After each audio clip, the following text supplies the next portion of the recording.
बंधु माने आजिर एही कार्यक्रम को आपण मानकु स्वागत।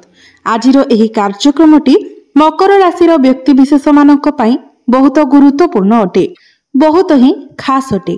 कारण 2025 मसीहा सरीबा पूर्वरु एवं 2026 मसीहा आरंभ हेबा पूर्वरु आपणक जीवन रे एक बड़ धमाका हेबाको जाउछि, एक बड़ विस्फोरण हेबाको जाउछि, जहा आपण केबे कल्पना सुधा करि परिबे नाही। आपणक जीवन रे एक बहुत बड़ परिवर्तन हेबाको जाउछि। तेबे एही परिवर्तन पछरे कोन कारण रहिछि से विषय रे आजिर एही वीडियो रे आमे माने विस्तार भाबरे आलोचना करिबा। बंधु माने गोटिए वर्ष रे 120 दिन एपरि रही थाए जेतेबेले देवगुरु बृहस्पति बकरी होइथांती। तेबे एही 120 दिन प्रत्येक राशिर व्यक्ति विशेष मानक पई बहुत गुरुत्वपूर्ण हेबाको जाउछि। कारण एही 120 दिन मध्यरे प्रत्येक राशिर व्यक्ति विशेष मानक जीवन रे एक बहुत बड़ परिवर्तन हेबाको जाउछि।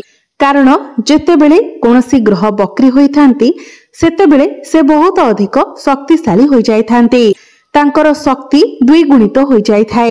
किंतु गुरुत्वपूर्ण कथा हेउछि जे गुरु आपणको कुंडलीर केउ भाबरे बकरी हेउछंती सेही अनुसार ही से आपणको फल प्रदान करिथांती। जदि ग्रह आपणको कुंडलीर शुभ स्थान रे बकरी होइथांती तो सेठारे से आपणको अधिक शुभ फल प्रदान करिथांती। किंतु जदि ग्रह आपणको कुंडलीर अशुभ स्थान रे बकरी होइथांती तो सेतेबेले से आपणको अशुभ फल प्रदान करिथांती। तेबे एही 120 दिन मध्यरे आपणको जीवन रे कोन सबु परिवर्तन हेबाको जाउछि, आपणको कोन सबु शुभ फल मिलिबाको जाउछि एवं कोन सबु अशुभ फल मिलिबाको जाउछि से विषय रे आजिर एही वीडियो रे आमे माने विस्तार भाबरे आलोचना करिबा। केउ सबु क्षेत्र रे आपणको जीवन रे परिवर्तन आसीबाको जाउछि से विषय रे आजिर एही वीडियो रे आमे माने जानिबा। सेथि पई आपण माने वीडियोटी को स्किप न करी शेष पर्यंत निश्चय देखंतु एवं वीडियोटी को लाइक करी चैनलटी को सब्सक्राइब करि दियंतु। कमेंट बॉक्स रे भक्ति एवं श्रद्धार सहित जय श्री जगन्नाथ जय मां लक्ष्मी निश्चय लिखंतु। तेबे बंधु माने आसंतु आरंभ करिबा आजिर एही कार्यक्रम को, जहा आपणकर जन्म राशि तथा चंद्र राशि उपरे आधारित अटे। तेबे बंधु माने सर्वप्रथमे आसंतु जानि नेबा जे बकरीर अर्थ कोन। आपण माने निश्चित भाबरे जानिथिबे जे प्रत्येक ग्रहकर एक निर्दिष्ट गतिपथ रहिथाय एवं सेही निर्दिष्ट गतिपथ रे ही प्रत्येक ग्रह सूर्य को परिक्रमा करिथांती। किंतु जेतेबेले सूर्य एवं सेही ग्रहक मध्यरे पृथ्वी चली आसीथाय एवं सेही ग्रह ठारू पृथ्वी आगको चली जाइथाय सेतेबेले सेही ग्रह आमको बकरी हेला भली प्रतीयमान होइथांती। किंतु वास्तव रे सेपरि केवल ग्रहंकर गति रे किछिटा परिवर्तन आसीथाय, किंतु तार बहुत अधिक प्रभाव 12टी जाक राशि मानक उपरे पड़िथाय एवं सेही राशि मानकर जीवन रे बहुत अधिक परिवर्तन मध्य आसीथाय। एहा व्यतीत जेतेबेले गोटिए ग्रह जो गृह रे बकरी होइथांती सेही गृह सह जड़ित प्रत्येक कार्य रे से संपूर्णता देइथांती। सेही कार्य सह जड़ित आपणकर समस्त इच्छा को से पूर्ण करिथांती। तेबे बंधु माने गुरु आपणकर कुंडलीर सप्तम भावरे बकरी हेबाको जाउछंती। बकरी गुरुंकर दृष्टि आपणकर एकादश भाव, प्रथम भाव एवं तृतीय भाव उपरे रहिबा। एहा व्यतीत गुरु जेतेबेले आपणकर सप्तम भावरे बकरी हेबे तो आपणको आपणकर षष्ठ भावर फल मध्य प्रदान करिवे। कारण जेबे भी कोनोसी ग्रह बकरी होइथांती तो से तांकर पूर्व ग्रहर फल मध्य प्रदान करिथांती। एहा व्यतीत 3 डिसेंबर को गुरु पुनर्बार आपणकर षष्ठ भाव को चलन करिवे एवं 3 डिसेंबर रु 11 मार्च पर्यंत आपणकर षष्ठ भाव रे ही रहिबे।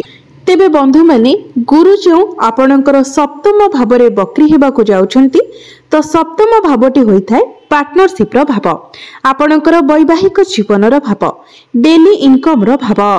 तो जेतेबेले आपणकर सप्तम भावरे गुरु बकरी हेबाको जाउछंती तो आपणकर जीवन साथी जदि चाकरीर अन्वेषण रे थिले तांकर क्यारियर रे किछि प्रॉब्लम चलिथिला तो सेथिरे आपण समाधान देखिबाको पाइबे। तांकर क्यारियर रे आपण ग्रोथ देखिबाको पाइबे।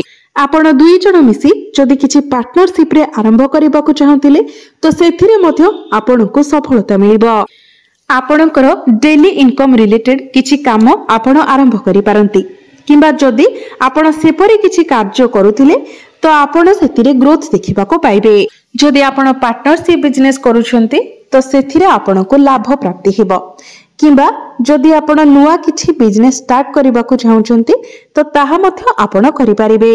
मकर राशि रो व्यक्ति विशेष माने जो मानकर विवाह बयस होई जायथिले मध्य विवाह होई पारु नथिला तो वर्तमान आपणकर विवाह जोग खोली जिवो एवं आपणक घर को विवाह प्रस्ताव मान आसीबो, आपणकर विवाह मध्य होई जिवो।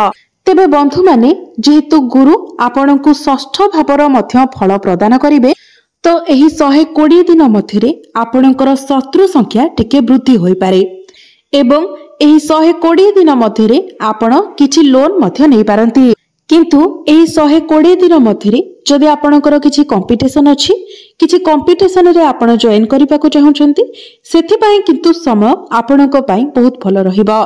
आपण विजयी हेबार बहुत अधिक संभावना रहुछि तो निश्चित भाबरे आपण जे कोनोसी भी कंपटीशन रे पार्टिसिपेट करंतु।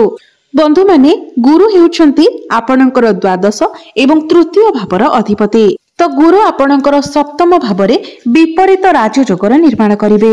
तो 3 डिसेंबर परे जदि आपण एपरि किछि परिस्थिति रे फसी रहितिले जेउथिरु आपण बाहर को बाहरिबा को चाहुतिले किंतु बाहरी पारु नथिले तो 3 डिसेंबर परे आपणको सेथिरु बाहर को बाहरिबार बाट मिलि जिवो। जदि आपणकर कोनोसी कोर्ट कचेरी मामला लागि रहितिला तो सेथिरु आपण बाहरी आसीबे। जदि आपण कोनोसी पॉलिटिक्स रे फसी जाइथिले तो सेथिरु मध्य आपणको बाहर को आसीबा को बाट मिलि जिवो। जदि आपणको ऊपरे कोनोसी ऋण करजर भार थिला जहाको आपण सुझी पारु नथिले तो से सब को सुझीबारे मध्य आपण सक्षम हेबे। तेबे बंधु माने जेहेतु गुरु आपणकर षष्ठ भावरे बक्री हेबे तो आपण शत्रु मानक ठारू सतर्क रहिबा को चेष्टा करंतु एवं निजर बाणी उपरे आपण संयमता रखंतु नचेत आपणकर बाणी द्वारा ही आपणकर शत्रु संख्या वृद्धि पाई पारंती। एहा व्यतीत आपणकर कांधरे मध्य आपण टिके जंत्रणा अनुभव करि पारंती। बंधु माने गुरु जेतेबेले आपणकर षष्ठ भावरे बक्री हेबे तो गुरुंकर दृष्टि आपणकर द्वादश भाव एवं द्वितीय भाव उपरे मध्य रहिबो तो आपणकर वैदेशिक अर्थ किछि रोजगार करिवार बाट आपणको मिलि जिवो। विदेशरु आपणकर किछि इनकम होई पारे किंबा जदि आपण विदेश रे रहुचंती तो आपण आपणकर करियर रे किछि ना किछि परिवर्तन करिवार चेष्टा मध्य करिवे किंबा चाकरी क्षेत्र रे प्रमोशन मिलिबार मध्य बहुत अधिक संभावना रहुछि। जदि आपण चाकरी रो अन्वेषण रे थिले तो आपणको चाकरी मिलिबार अधिक संभावना रहुछि किंतु आपणको आपणको तरफरु चेष्टा मध्य करिवार अछि। जो विद्यार्थी माने निजर शिक्षा अर्जन पई विदेश रे रहुचंती तो आपण आपणकर शिक्षा क्षेत्र रे एक बहुत बड़ परिवर्तन देखिबा को पाए। गुरुंकर दृष्टि आपणकर द्वितीय भाव एवं चतुर्थ भाव उपरे मध्य रहुछि तो जो माने संतान सुखर कामना करुथिले सेमानंकु संतान सुख प्राप्ति हेबो एवं जदि आपणकर संतान अछंती तो संतानंक तरफरु आपणकु कोनोसी खुशी खबर मिलि पारे। 3 डिसेंबर रु 11 मार्च आपणकर संतानंक पई बहुत भलो समय रहिबो किंतु 3 डिसेंबर रु 11 मार्च मध्यरे आपणको टिके हॉस्पिटल रो चक्कर लगाइबा को पड़िबो। ताहा आपणकर स्वास्थ्य पई हेउ किंबा आपणकर रिलेटिव्स आपणकर फ्रेंड्स जहांको पई मध्य हेउ किंतु किछि ना किछि कारण पई आपणको बारंबार हॉस्पिटल रो चक्कर लगाइबा को पड़ि पारे।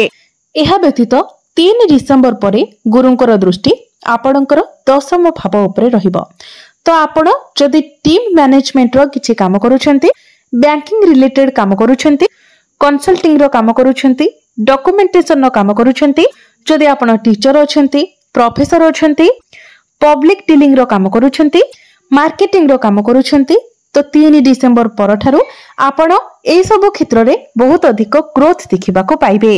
ए सब क्षेत्र रे आपण बहुत अधिक उन्नति करिवे एवं जदि आपणको पाखरे चाकरी नाही आपण चाकरी खोजुछंती तो 3 डिसेंबर परठारु आपणको चाकरी मिलिबार बहुत अधिक संभावना रहुछि।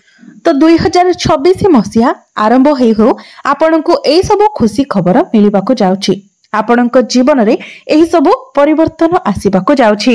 ତ ଏବେ ଆସନ୍ତୁ ଜାଣିବା କିଛି ଉପାୟ ବିଷୟରେ, ଯେଉଁ ଉପାୟ ଗୁଡ଼ିକ କରିବା ଦ୍ୱାରା ଆପଣଙ୍କୁ ଅଧିକ ମାତ୍ରାରେ ଶୁଭ ଫଳ ପ୍ରାପ୍ତି ହେବ ଏବଂ ଯାହା ସବୁ ଅଶୁଭତ୍ୱ ରହୁଛି ସେଗୁଡ଼ିକ ମଧ୍ୟ ଦୂର ହୋଇଯିବ। ସେଥିପାଇଁ ଆପଣ ପ୍ରତ୍ୟେକ ଦିନ ବୁଧଙ୍କର ବୀଜ ମନ୍ତ୍ର 108 ଥର ଜପ କରନ୍ତୁ। ଏହା ସହିତ ପ୍ରତ୍ୟେକ ଦିନ ଆପଣ ହନୁମାନ ଚାଳିସାର ପାଠ କରନ୍ତୁ। ପ୍ରତ୍ୟେକ ଦିନ ଆପଣ ଆପଣଙ୍କର ରାଶିଧିପତି ଶନିଙ୍କର ବୀଜ ମନ୍ତ୍ର 108 ଥର ଜପ କରନ୍ତୁ ଏବଂ ପ୍ରତ୍ୟେକ ଦିନ ଆପଣ ଉଦିତ ସୂର୍ଯ୍ୟଙ୍କୁ ତମ୍ବା ପାତ୍ରରେ ଜଳାର୍ଘ୍ୟ ଅର୍ପଣ କରନ୍ତୁ। ତ ବନ୍ଧୁମାନେ, ଆପଣଙ୍କର ଜୀବନ ମଙ୍ଗଳମୟ ହେଉ, ଏହା ହିଁ ଈଶ୍ୱରଙ୍କ ନିକଟରେ ମୋର ପ୍ରାର୍ଥନା। ଧନ୍ୟବାଦ।